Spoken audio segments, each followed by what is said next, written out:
آج جمعے کا دن ہے، ایک حدیث کا درس بھی دیتا ہوں، کیونکہ حدیث میں ہے سرور عالم صلی اللہ علیہ وسلم فرماتے ہیں کہ جو شخص میری حدیث کو سنے اور سنائے اللہ اس کو ہرا بھرا رکھے۔ اس لالچ میں یہ درس دے رہا ہوں، جمعے کا دن ہے تاکہ ہم کو اور آپ کو اللہ تعالیٰ ہرا بھرا رکھے۔ نبی کی دعا ہے، محدثین لکھتے ہیں ایسی دعا کسی کو آپ نے نہیں دی جتنا حدیث سننے والے اور سنانے والے کے لیے دی۔ نذر اللہ عبدن، فرمایا کہ ہرا بھرا رکھے اللہ ایسے بندے کو، من سمع مقالتی۔ تو حدیث کیا ہے؟ جمعے کس سے متعلق ہے؟ جمعے کے دن جو شخص 7 عمل کر لے، 7 عمل اور بہت آسان عمل، اس کو کیا انعام ملے گا؟ اپنے گھر سے جب چلے گا تو مسجد تک جتنے قدم بنیں گے، مثلا 50 قدم پر مسجد ہے تو 50 سال، 1 سال کے نمازوں کا ثواب نفلی، 1 سال کے روزوں کا ثواب ملے گا اس کو۔ اگر 50 قدم پر ہے تو 50 سال کا، سوچیے 50 سال کی عبادت کا ثواب مل گیا، نفلی روزوں کا اور نفلی نمازوں کا ثواب مل گیا۔ ایک نیکی کی قدر یہاں نہیں معلوم ہوتی۔ اگر صاحب 50 سال کی نماز نفلی ثواب کا کیا ہوگا، اتنا ثواب کی ضرورت کیا ہے؟ بعض ایسے بھی سر کھڑے ہو سکتا ہے کہ زیادہ ثواب کی کیا ضرورت ہے۔ میں عرض کرتا ہوں کہ ایک نیکی نہ ہونے سے، ایک نیکی کی کمی سے ایک شخص جہنم کا فیصلہ ہو جائے گا اس کے لیے، اور وہ اپنی اماں سے کہے گا میری اماں ایک نیکی دے دو تو تاکہ جنت میں جاؤں۔ اماں کہے کہ ہم تم کو پہچانتے بھی نہیں، کون ہو یہاں سے، بھاگو یہاں سے۔ ابا سے کہے گا ابا آپ بہت میرا خیال کرتے تھے، ساری کمائی مجھ پر خرچ کرتے تھے، امریکہ تک پڑھایا تھا، کئی لاکھ روپئے دیے، ایک نیکی دے دو۔ ابا کے بھاگ یہاں سے نالا، میں کیا جانوں، میں اپنی مصیبت میں پڑا ہوں۔ پھر بیوی سے کہے گا، بیوی بھی کہے گی جاؤ ہم کچھ نہیں جانتے، وہاں ہماری فرمائش ہوئی تم نے پوری کی مگر ہم یہاں کچھ بدلہ نہیں دے سکتے۔ بھائیوں سے کہے گا، بھائی یہی کہیں گے۔ آخر میں ایک شخص ملے گا، وہ کہے گا کیوں آپ کیا پریشان ہیں؟ کہے گا صاحب ایک نیکی کے بغیر دوزخ میں جا رہا ہوں۔ وہ کہے گا اچھا ایک نیکی چاہیے آپ کو؟ ہاں ایک نیکی لے لیجیے، کیوں میرے پاس ایک ہی نیکی ہے اور میں ایک نیکی سے جنت میں نہیں جا سکوں گا، لہذا میری نیکی بیکار ہے، یہ تم لے لو تمہارا کام بن جائے۔ فوراً تو خوشی میں جائے گا، اللہ تعالیٰ سے کہے گا یا اللہ ایک نیکی جو کم تھی وہ میں لے آیا۔ اللہ تعالیٰ فرمائیں گے جاؤ تم کو بخش دیا، لیکن جس نے تمہیں ایک نیکی دی ہے اس کو بھی بخش دیا۔ آج لوگ کہتے ہیں کہ اگر ہم مثال ثواب روزانہ ایک پارہ تلاوت کرتے ہیں، وظیفے پڑھتے ہیں، لا الہ الا اللہ کی ضربیں لگاتے ہیں، ہم اگر لوگ اللہ کے بندوں کو دے دیں گے تو میرے پاس کیا رہے گا؟ ارے میاں ایک نیکی سے تو جنت مل گئی، خوب دینے کی عادت ڈالو، ثواب خوب پہنچاؤ۔ ثواب پہنچانا خود ایک بہت بڑا عمل ہے۔ جو اللہ کے تعالیٰ کے بندوں کی فکر کرتا ہے، اللہ تعالیٰ کی رحمت سے وہ کیسے محروم رہے گا؟ لہذا ہمارے بزرگوں نے روزانہ ساری امت کو بخشا۔ سرور عالم صلی اللہ علیہ وسلم کی امت، پھر حضرت آدم علیہ السلام سے لے کر کے جتنے مسلمان مومنین و مومنات میں وہ بھی داخل ہیں۔ جو ایمان آدم علیہ السلام پر لایا مومن نہیں ہے؟ حضرت آدم علیہ السلام سے لے کر جتنے مسلمان مومن مومنات، مومنین مومنات، عورتیں مرد جو ایمان لائے سب کو ثواب بخشی۔ اللہ تعالیٰ سے عرض کر لیجیے کہ اللہ جتنے بھی دنیا میں ایمان لائے، جو زندہ ہیں، جو جا چکے آپ کے پاس، ان کو بھی، اور جو آئندہ آئیں گے قیامت تک ان کے لیے بھی میں نے نیت کر دی، ان کو بھی آپ عطا فرما دیجیے۔ ابھی تو ان کے لیے فیصلہ لکھ دیجیے، اس کا فائدہ انشاءاللہ معلوم ہوگا میدان محشر میں۔ تو یہ ثواب کی حدیث سنا رہا ہوں کہ ہر قدم پر 1 سال کے نمازوں کا نفلی ثواب، 1 سال کے نفلی روزوں کا ثواب۔ وہ کیا عمل ہے؟ بہت آسان، اور دلیل کیا ہے؟ 4 حدیثوں میں 4 ائمہ حدیث نے بیان کیا ہے۔ ترمذی شریف 1، نسائی شریف 2، ابن ماجہ شریف 3، ابو داؤد شریف 4 ائمہ حدیث نے اس حدیث کو بیان کیا جس کو اختر بیان کر رہا ہے۔ مشکات کے شارح ملا علی قاری رحمۃ اللہ علیہ فرماتے ہیں کہ فضائل کے بعد میں اتنی مستند حدیث اور اتنا زیادہ ثواب اور اتنی مستند حدیث کوئی فضائل کے بعد میں دوسری حدیث نہیں ہے۔ 7 عمل کیا ہے؟ نمبر 1 جمعے کے دن کے لیے ہے غسل کرنا، ماشاءاللہ غسل سبھی کرتے ہیں، سنت مؤکدہ ہے۔ نزلہ زکام ہو، حرارت ہو، نقصان کا خطرہ ہے نہ نہائے، لیکن بلا وجہ کاہلی کی وجہ سے سستی غفشت لڑا رہے ہیں، ارے صاحب ٹائم ختم ہو گیا، سنت مؤکدہ کا تارک ہو جائے گا. جو شخص سنت مؤکدہ کو غفلت سے ترک کرتا ہے حضور صلی اللہ علیہ وسلم کی شفاعت سے اپنے کو محروم کرتا ہے. علامہ ابن حمام نے فتح القدیر میں اپنی تصنیف میں ہدایہ کی شرح میں لکھتے ہیں, یہ حدیث نقل کرتے ہیں کہ جو شخص سنتوں کو ترک کر دے گا, کون سنتیں جو مؤکدہ ہیں, 2 سنت مؤکدہ فجر کی, 4 سنت ظہر کی, 2 سنت مغرب کی, کیا ہو گئی 2 3 5 2 7, ظہر کی 4 سنت اور 2 سنت 6 ہو گئی, 4 پہلے والی 2 بعد والی 6 ہو گئی, 2 فجر کی سنت کیا ہوئی 8, اور مغرب کی 10 ہوئی, اور عشاء کے بعد 4 فجر کے بعد 2 سنت 12 سنتیں مؤکدہ ہیں. لکھتے ہیں کہ حضور فرماتے ہیں صلی اللہ علیہ وسلم, جو ہماری سنتوں کو, جو مؤکدہ سنت کو چھوڑے گا غفلت سے, لم ینل شفاعتی, وہ میری شفاعت کو نہیں پائے گا. تو سب سے نمبر 1 غسل کرنا, گنے جائیے ہاتھ پر. نمبر 1 غسل کرنا, نمبر 2 اچھے کپڑے پہننا, نمبر 3 مسجد جل جانے کی فکر کرنا, نمبر 4 پیدل جانا, نمبر 5 امام سے قریب بیٹھنا, نمبر 6 خطبے کو غور سے سننا, نمبر 7 کوئی لغو فضول حرکت نہ کرنا, بےہودہ حرکت نہ کرنا. یہ 7 عمل ہوئے. اس پر سب کا عمل ہوتا ہے, کوشش کرنا چاہیے. پھر سے ایک دفعہ گن لیجیے. نمبر 1 غسل کرنا, نمبر 2 اچھے کپڑے پہننا, نمبر 3 مسجد جلد جانے کی فکر کرنا, جلد جانے کی فکر کرنا, نمبر 4 امام سے قریب بیٹھنا, نمبر 5 خطبے کو غور سے سننا,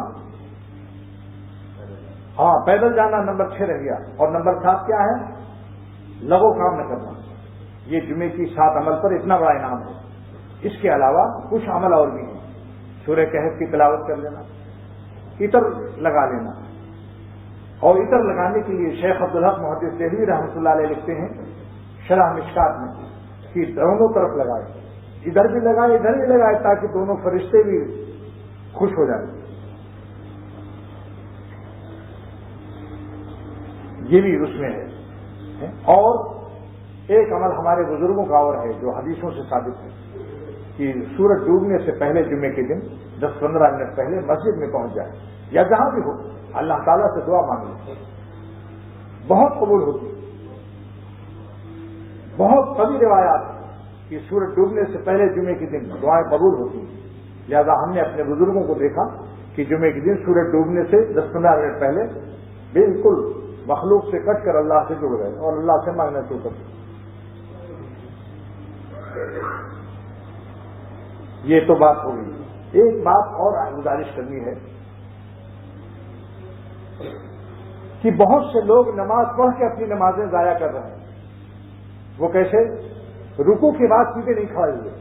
رکوع تو کیا, دیکھو رکوع میں پیٹھ یوں رہتی ہے, اس کے بعد اتنا کھڑے ہوئے, دیکھیے اتنا, یعنی 45 ڈگری یا 50 ڈگری یا بنائی, 90 ڈگری نہیں بنائی, سیدھے نہیں کھڑے ہوئے اور سجدے میں چلے گئے.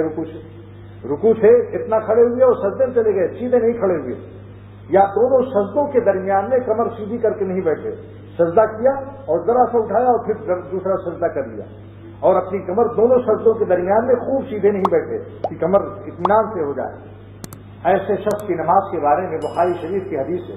سرور عالم صلی اللہ علیہ وسلم فرماتے ہیں صلی فإنک لم تصلی, دوبارہ پڑھو تمہاری نماز نہیں ہوئی.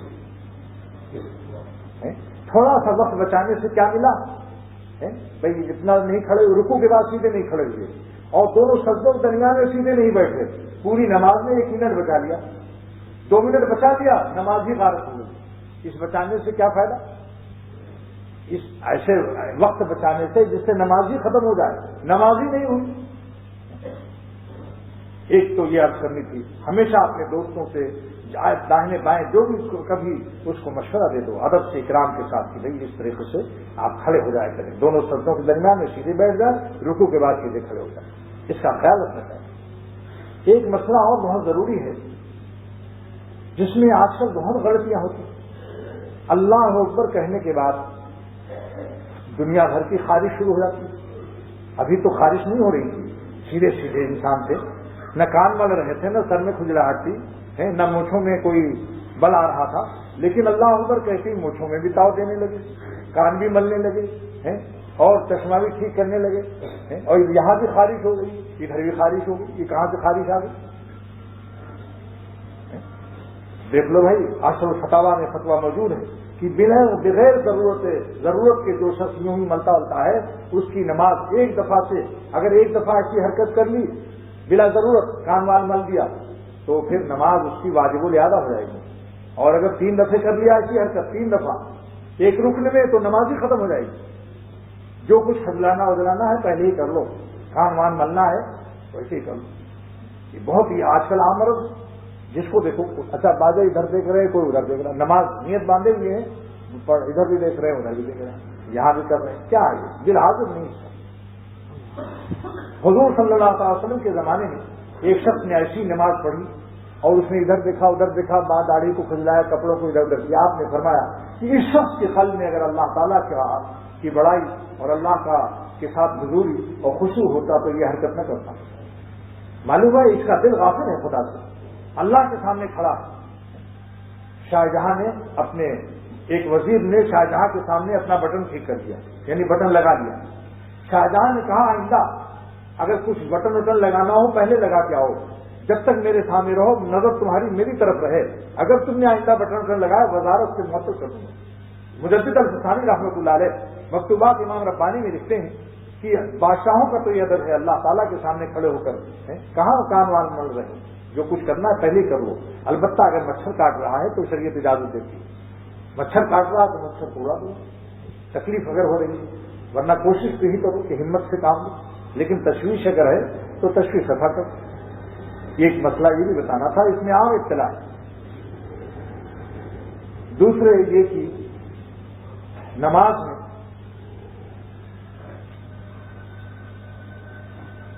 قلب کو حاضر کیسے کیا جائے، دل لگانے کا نماز میں نسخہ کیا ہے؟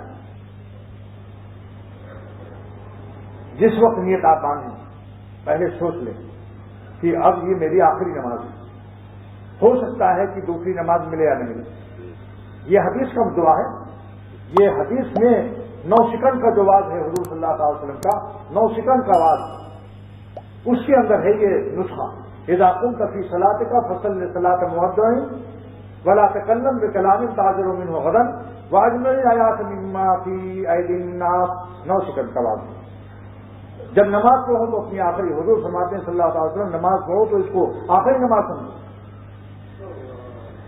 اور جب باتیں کرو کسی سے تو ایسی بات مت کرو کہ بعد میں معافی مانگنی پڑے، سوچ سمجھ کے بات کرو، اور جو لوگوں کے پاس مال و دولت ہے ادھر خیال بھی نہ لے جاؤ، اور جو کچھ اللہ نے تمہیں دیا اس پر قناعت کرو۔ تو جب آپ نیت باندھیں سوچیں میری آخری نماز ہے، ایک بات۔ نمبر 2، ذرا سا سوچ لیں کہ زمین کے نیچے اب ہیں، قبر میں ہیں، اللہ نے اجازت دے دی نماز پڑھنے کے لیے، اللہ تعالیٰ نے اجازت دے دی، اس عالم میں ہے، یہاں ہے ہی نہیں دنیا میں۔ 2 نسخہ ہو گیا۔ تیسرا نسخہ یہ مراقبہ کرو کہ میرا جنازہ رکھا ہوا ہے اور اعلان ہو چکا ہے پہلے ہی کہ نماز کے بعد جنازہ ہے، اور اپنا جنازہ رکھا ہوا، اب کہاں نمک تیل لکڑی جلانے جاؤ گے؟ یہ مراقبہ کر لو، جنازہ رکھا ہے باہر رکھا ہوا ہے، اعلان بھی ہو چکا ہے کہ بھائی فلاں صاحب کا جنازہ ہوا، تو اب جنازہ ہو گیا، اب ڈبل روٹی مکھن کی فکر چھوڑو بھائی، اب تو چھوڑو، کیا مرنے کے بعد بھی ڈبل روٹی بیکری جاؤ گے؟ 3 نسخہ ہو گیا۔ چوتھا نسخہ یہ ہے، چوتھا علاج یہ ہے کہ جتنا الحمد شریف پڑھتے ہیں سورت چھوٹی چھوٹی، اس کے معنی یاد کر لیجیے، بہت جلدی یاد ہو جائیں گے۔ الحمد شریف کے معنی، التحیات کے معنی، درود شریف کے معنی، سبحان ربی العظیم، پاک ہے میرا رب جو عظمت والا، سبحان ربی الاعلیٰ کیا معنی ہے؟ پاک ہے میرا ربا جو بہت بلندی والا اعلیٰ ہے، سبحان ربی الاعلیٰ، میرا رب اللہ اکبر، میرا لگوایا، ساری دنیا نے عبادت کرا، اللہ نے حکم دیا کہیں میرا نہیں لگوایا، چلتے پھرتے کیا پڑھاؤ سبحان اللہ، سجدے میں فرمایا یہاں میرا لگا کے کہنا یہ میرا رب، یہاں میرا لگاؤ، سبحان ربی مانے میرا رب پاک ہے اعلیٰ بہت، سبحان ربی العظیم، رکوع کیا جھک گئے میرے سامنے، اب میرا لگاؤ، ہم تمہارے تم ہمارے ہو چکے، دونوں جانب سے اشارے ہو چکے، کہو سبحان ربی العظیم، سمیع اللہ علیہ، سن لیا اللہ تعالیٰ نے جو ہم نے تعریف کی۔ یہ سب معنی یاد کر لو بھائی، اردو کی کتابوں میں چھپا ہوا ہے، اگر نہ ملے تو آئین نماز ہے، آئین نماز کتب خانہ مظہری میں بھی دستیاب ہے، مفتی ہند مفتی اعظم ہند نے مفتی سعید احمد صاحب نے لکھا ہے، میرے شیخ مولانا شاہ ہمراہ صاحب دعوت بکاتے نے فرمایا کہ سب دوستوں کو اطلاع کر دو کہ آئینے نماز کو دیکھ کر اپنی نماز سنت کے مطابق بنا لیں، کیونکہ ایک بڑے مفتی کی لکھی ہوئی ہے، اور فرمایا ہم لوگ بھی اسی سے اپنی نماز درست کر رہے ہیں۔ حضرت نے لکھا مجھے ہندوستان میں آئینے نماز یہاں مل جاتی ہے، اس سے آپ نماز اپنی معنی یاد کر لیں، تو ایک ایک لفظ کو جب کہیے الحمدللہ تو یہ سب تعریف اللہ کے، سبحان اللہ، معنی میں جب معنی میں ڈوب جائیں گے آپ اور یہ سوچیں کہ میرا اللہ سامنے ہے، سن رہے ہیں، وہ ہماری اللہ کی گفتگو ہو رہی ہے، اللہ تعالیٰ سے ہم کلامی اور گفتگو ہو رہی ہے، مناجات ہو رہی ہے۔ ان المصلی یونادی رب، مصلی اللہ تعالیٰ سے سرگوشی کرتا ہے، بات چیت کرتا ہے، اس کی راز و نیاز کی باتیں ہو رہی ہیں، الحمدللہ کہہ رہا ہے، یہ دل صراط المستقیم، یا اللہ سیدھا راستہ دکھائیے، صراط الذین انعمت علیہم، اللہ والوں کا راستہ دکھائیے جن پر آپ نے انعام فرمایا، غیر المغضوب جن پر غضب نازل کیا ان کے اعمال سے بھی بچائیے، ان کے عقائد سے بھی بچائیے، جن قوموں پر آپ نے غضب نازل کیا ہے ان قوموں کے عقائد سے بھی بچائیے، اعمال سے بھی بچائیے، مطلب ظالم جو گمراہ لوگ ہیں ان سے ہمیں بچائیے۔ جب معنی یاد ہوگا تو مزہ آئے گا نہیں آئے گا؟ اس طریقے سے ایک ایک معنی کیا ترکیب ہو گئی؟ 4۔ 5واں نسخہ یہ ہے، ہر لفظ کو سوچ کے ادا کیجیے، گھڑی کی چابی کی طرح نہ پڑھیے، جیسے گھڑی میں ایک دفعہ چابی لگا دی اب خود ہی کک کرتی چلی جا رہی، تو اللہ اکبر آپ نے چابی پہلے دی، وہ اس کے بعد آپ کو پتہ ہی نہیں ہم کیا پڑھ رہے ہیں، ساری نماز ہو گئی۔ گھڑی کی چابی کی طرح ٹھک ٹھک ٹھک ٹھک مت کیجیے، ہر لفظ کو سوچ کے ادا کیجیے۔ حضرت نے لکھا کہ مجدد الملت مولانا شفیع صاحب تھانوی نور اللہ وقدم کہ جو لفظ کہو سوچ کر کہو، اب الحمدللہ رب العالمین، آگے سوچو اب کیا پڑھنا ہے، اسی میں ڈوبے رہو، اور یہ مراقبہ 5 ہو گیا نا۔ 6واں نسخہ یہ ہے کہ اللہ اکبر کہتے ہی سوچ لو کہ اللہ تعالیٰ مسلسل ہم کو دیکھ رہے ہیں، ہماری طرف خدا متوجہ ہے، ہم کسی اور طرف دیکھ رہے ہیں۔ آپ بتائیے کوئی بڑی شخصیت آپ کی طرف متوجہ ہو، آپ ادھر دیکھ رہے ہیں، کیا ہوگا؟ آپ کو ناگواری ہوتی کہ نہیں ہوتی؟ سخت تکلیف ہوتی۔ ہم کسی کو کچھ نصیحت کر رہے ہوں اور وہ ادھر دیکھ رہا ہو، وہاں کچھ ادھر دیکھ رہا ہو، دیکھو اللہ تعالیٰ کے ساتھ یہ مراقبہ کر لیا، اللہ تعالیٰ ہمیں دیکھ رہے ہیں۔ جب سجدے میں سر رکھو، رکوع کرو، سمجھو اللہ کے سامنے جھک گئے، کمر سیدھی کر لیا، انسان ہوتے ہوئے عجیب سے ہو گئے، اور سجدہ کر لیا، ایک لفظ مٹا دیا بالکل۔ اسی نماز سے تو کتنی اسی سجدہ نہ کرنے سے شیطان تباہ ہو گیا۔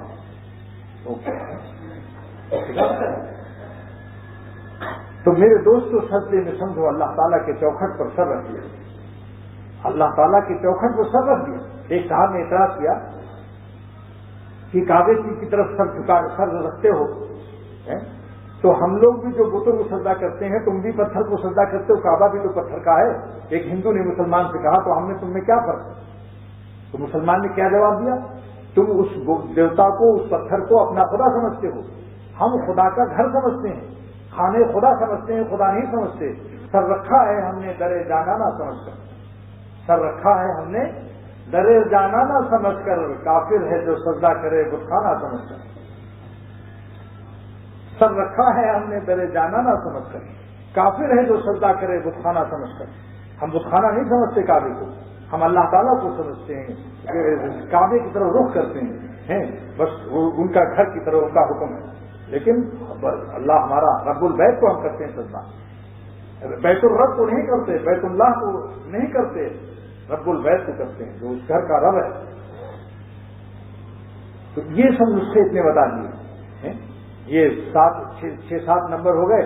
کس طرح سے انشاءاللہ تعالیٰ جب آپ سجدے میں جائیں تو سمجھ لیں میرا سر کہاں ہے، میرا سر ہے اور ان کا آسمان ہے، زمین بھی میرے حق میں آسمان، میرا ہی شعر ہے یہ شعر اختری کا ہے، میرا سر ہے اور ان کا آسمان ہے، زمین بھی میرے حق میں آسمان۔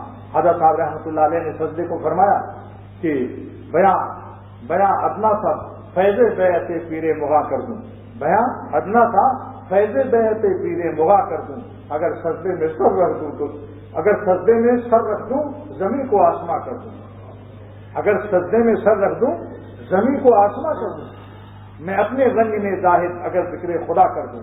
دوستو آج ہمارا اللہ محبت سے ہوتا تو کافر بھی مسلمان ہو جاتا۔ فرماتے ہیں میں اپنے رنگ میں زاہد اگر ذکر خدا کر دوں تو دم میں کافر 100 سالہ کو تسبیح خواہ کر دوں۔ اگر درد بھرے دل سے اللہ نکل جائے تو کافر کے دل پر بھی زلزلہ پیدا ہو سکتا ہے، لیکن یہی محبت کا درد کتابوں سے نہیں ملتا. اسی لیے اللہ والوں کے ہاں بڑے بڑے علماء جاتے تھے. یہ کیفیت ہے، کیفیت قلب سے ملتی ہے. پردے اٹھے ہوئے بھی ہیں، ان کی ادھر نظر بھی ہے. بڑھ کے مقدر آزما سر بھی ہے، سنگ در بھی ہے. بڑھ کے مقدر آزما سر بھی ہے، سنگ در بھی ہے. تو یہ چند باتیں عرض کر دیں. نماز کے معاملے میں بڑی کوتاہیاں ہو رہی ہیں. یہ چھت پر کھجلانا، یہ کارنامہ اللہ اکبر کہنے کے بعد آپ بالکل جسم کو قوموا للہ قانتین، قرآن کا حکم ہے، ساکتین، سارے اعضاء ساکت رہیں. آپ ادھر ادھر نہ کریں، نہ کان ملیں، نہ کچھ کریں. جتنا ملنا ہو پہلے ہی مل لو. اور نمبر 2، رکوع کے بعد ہمیشہ سیدھے کھڑے ہوئیے، کتنے ہی ضروری کام ہو، چاہے نفلیں نہ پڑھیے. عشاء 17 رکعت ہے، آپ 9 رکعت پڑھیے. 4 فرض، 2 سنتیں موقعہ، 3 وتر، 5 ہو جائیں گے انشاءاللہ، جنت مل جائے گی. مگر بڑھیا پڑھیے. یہ نہیں 17 کی لالچ میں وہ 9 بھی غائب کر دیا آپ نے. 17 پڑھنے کی سستی اور پریشانی. ارے صاحب 17 رکعت جلدی رکوع سے سیدھے نہیں کھڑے ہوئے، دونوں سجدوں کے درمیان میں سیدھے نہیں بیٹھے ہو، 17 بھی غائب ہوئی. اس سے بہتر ہے ایسا پرچہ نہ کیجیے کہ سارے ہی میں فیل ہو جائے گی. سمجھے؟ پاسنگ نمبر تو 9 رکعت سے ہو جائے گی. اس لیے نماز پڑھیے، بڑھیا پڑھیے. اور سنت کے مطابق آئین نماز کا 2 کتابوں کے لیے خریدنے کا مشورہ دیتا ہوں اور اس پر عمل کرنے کا. آئین نماز سے نماز درست کر لیجیے. علیکم بسنتی سے حضور صلی اللہ علیہ وسلم کی سنتوں کے مطابق زندگی گزاریے. بس دعا کیجیے اللہ تعالیٰ ہم کو توفیق عطا فرمائے. اللہم صلی علی سیدنا مولانا محمد یا اللہ اپنی رحمت سے، یا مقلب القلوب ثبت قلوبنا علی دینک. اے اللہ ہم سب کو اپنے دین پر قائم رکھیے. یا اللہ اپنی مرضی اور اپنی رضا کی زندگی نصیب فرما دیجیے. اے اللہ اپنے غضب اور ناراضگی کی زندگی سے ہم سب کو پاک کر دیجیے. اے اللہ اپنی ناراضگی کے اعمال سے بچنے کی توفیق نصیب فرما دیجیے. یا اللہ آپ کے اپنے غضب سے اور قہر سے بچائیے، اور اپنے غضب و قہر کے اعمال سے بھی بچائیے. یا اللہ سنت کی زندگی ہم سب کو نصیب فرما دیجیے. یا اللہ ہم سب کو اللہ والی حیات نصیب فرما دیجیے. نفس و شیطان کی غلامی سے نکال کر 100% اپنی فرمانبرداری کی حیات نصیب فرمائیے. یا اللہ اپنے اولیاء اور دوستوں کی حیات نصیب فرما دیجیے. اللہ ہم سب کی اصلاح فرما دیجیے. یا رب العالمین ہم سب کو جذب فرمائیے، ہم سب کو اپنی طرف کھینچ لیجیے. آپ کی طاقت سے بڑھ کر کس کی طاقت ہے؟ نفس و شیطان کے کشمکش میں جو لوگ کی پریشان اور سرگرداں اور حیران ہیں اور کبھی غالب ہوتے ہیں کبھی مغلوب ہوتے ہیں، اے اللہ ان کو اس دلدل اور کشمکش سے نکال لیجیے. ان سب کی جانوں کو، ہم سب کی جانوں کو اس سے نکال لیجیے. غالبی برجازماں مشتری شاید درماندگانہ واخری. آپ غالب ہیں تمام کھینچنے والوں پر.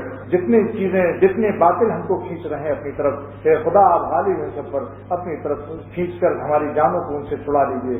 جیسے کہ کوئی باپ اپنے بچے کو گنڈوں میں پٹائی دیکھ رہا ہو اور گنڈے اس کو پیٹ رہے ہوں تو باپ کے دل پر کیا گزرتی ہے؟